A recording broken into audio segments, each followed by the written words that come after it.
श्रीमद्भागवत गीता के 5वें अध्याय का महात्म। श्री भगवान कहते हैं, देवी अब सब लोगों द्वारा सम्मानित 5वें अध्याय का महात्म संक्षेप में बताता हूँ। सावधान होकर सुनो। मध्य देश में पुरुकुत्पुष्पुर नामक एक नगर है। उसमें पिंगल नामक एक ब्राह्मण रहता था।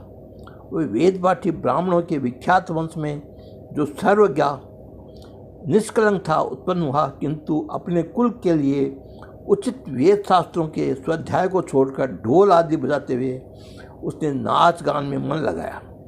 गीत, नृत्य और बाजा बजाने की कला में परिश्रम करके पिंगल ने बड़ी प्रसिद्धि प्राप्त कर ली और उसी से उसका राजभवन में भी प्रवेश हो गया।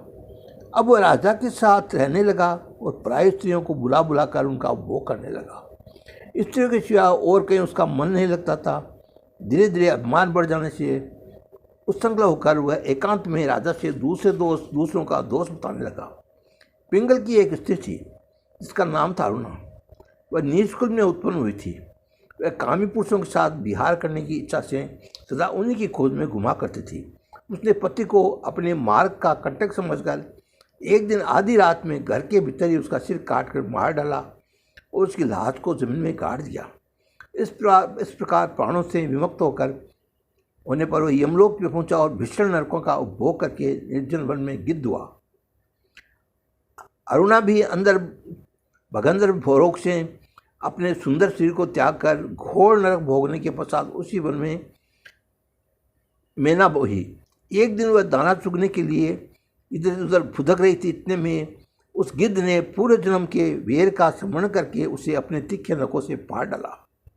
मेना घायल हो गई और पानी से भरी हुई मनुष्य की खोपड़ी में गिरी।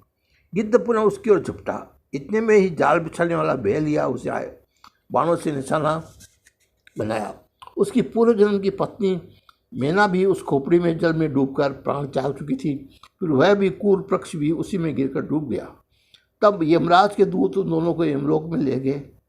वहाँ अपने पूर्वकृत पाप कर्मों के याद करके दोनों भी भयभीत हो रहे थे। तदंतर यमराज ने जब उनके घृणित कर्मों का दृष्टिपात किया तब उन्हें मालूम हुआ कि मृत्यु के समय अकस्मात खोपड़ी के जल में स्नान करने से इन्हें दोनों पापों का नष्ट हो चुका है। तब उन्होंने उन दोनों को मनोवाची लोक में जाने की इच्छा थी। यह सुनकर अपने पाप को याद करते हुए ये दोनों बड़े विस्मय में पड़े और पास जाकर धर्मराज के चरणों में प्रणाम करके पूछने लगे, भगवान, हम दोनों ने पूरे जन्म में अत्यंत घृणित पाप संचय किया, फिर हमें मनोवांछित लोकों में भेजने का क्या कारण बताइए। यमराज ने कहा, गंगा किनारे बट नामक एक उत्तम ब्रह्म ज्ञानी रहे। वे एकांतवासी, ममता रहे, शांत, विरक्त और किसी से भी द्वेष नहीं करते थे। प्रतिदिन गीता के 5वें अध्याय का जप करना उनका सदा का नियम था। 5वें अध्याय को श्रवण कर लेने पर महापापी पुरुष भी सनातन ब्रह्म का ज्ञान प्राप्त कर लेता। उससे पुण्य के प्रभाव से शुद्ध चित्त होकर उन्होंने अपने शरीर का परित्याग कर दिया। गीता के पाठ से जिनका शरीर निर्मल हो गया है, जो आत्मज्ञान प्राप्त कर चुके हैं, उन्हें महात्मा की खोपड़ी में जल पाकर तुम दोनों पवित्र हो गए। अतः अब तुम दोनों मनोवांछित लोगों को जाओ, क्योंकि गीता के 5वें अध्याय के माध्यम से तुम दोनों शुद्ध हो गए हो। सबके प्रति समान भाव रखने वाले धर्मराज के द्वारा इस प्रकार सुनाए जाने पर भी दोनों बहुत प्रसन्न हैं और विमान पर बैठकर बैंकुट धाम को चले गए और फिर वो हमेशा के लिए गीता के 5वें अध्याय का पाठ करने लगे। और गीता के 5वें अध्याय का पाठ करने से सभी की मुक्ति हो जाती है। परमात्मा ओम परमात्मा ओम परमात्मा ओम परमात्मा।